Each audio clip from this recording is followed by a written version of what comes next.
Hello everybody, this is Lara. My layout is using the Journey Travel paper by the Art Studios for the extravaganza. If anybody knows me personally, I'm obsessed with traveling. I love my children and my family, but man alive, I love traveling. So this was a wonderful trip. We did a retreat at Treneries last year, and it's just a beautiful area in our country to visit. So what I have done is I have used pieces of brown paper down here at the bottom, which you'll see in my notes. I have a bigger piece on the right hand side compared to the left, as there is a pocket. Alrighty. The left hand page, it will have your little brown strip, green, damask, green, brown. I have frayed the edges, where you tear along the top. You fold them over like that. Some people use water. I don't like to, because I don't like dirty hands. I've chalked only using Jumbo Java, and that is how I created that effect. This is a pocket, so please do not stick down in the middle. Only stick on the sides, the bottom, sides and the bottom.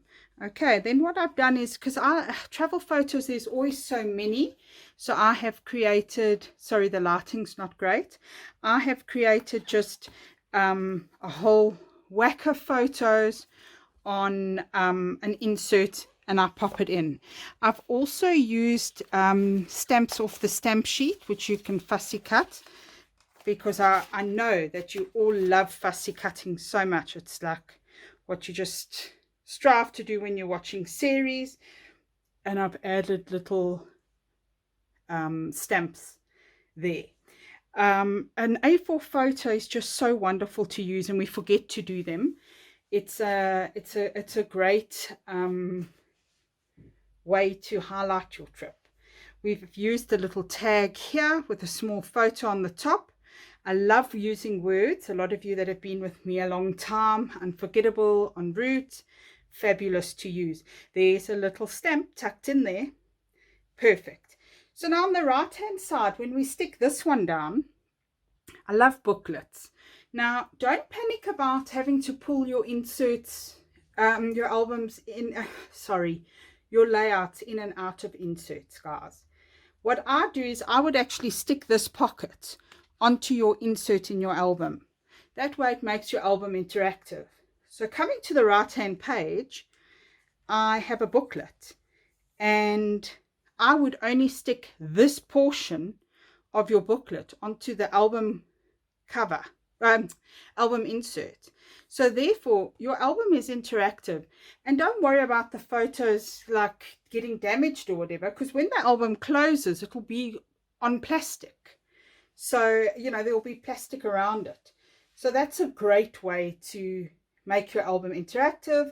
Nothing worse than people pulling in and out. Okay, so here, I love blocks of photos. If we open here, I've got little photos, some stamps, another little title, and then I've added 2 photos to tell you about this African lady. Oh, I don't know what she was smoking in that pipe, but I could not breathe. Then I've added a great little focal photo there, another tag, some stamps, another word. I love chipboard titles. Love, love, love them. So that works well. And there's some photos, no more booklets. So it's pretty easy going. Under here is one big block of stamp pattern. And then I've also matted these 4 photos using the brown pattern. I've matted these using the brown pattern too, and that. And I love, love, love that proteus, so it needs to be shown. All right, so you can see this is the green that I've used here to matte, so you can see it on that side. I've chipped my chipboard, I've inked my chipboard using the Niagara Mist Versamagic. Allow it to dry and pop it on your layout. Easy peasy. And we've used the Adventure, Great Escape, and Travel. So I'm sure you are going to, oh, and guys, these 2 photos are raised. That's it for raising, hey? I'm sure you're going to enjoy it, and I will be there to chat to you one-on-one if you're needing help in my hour class.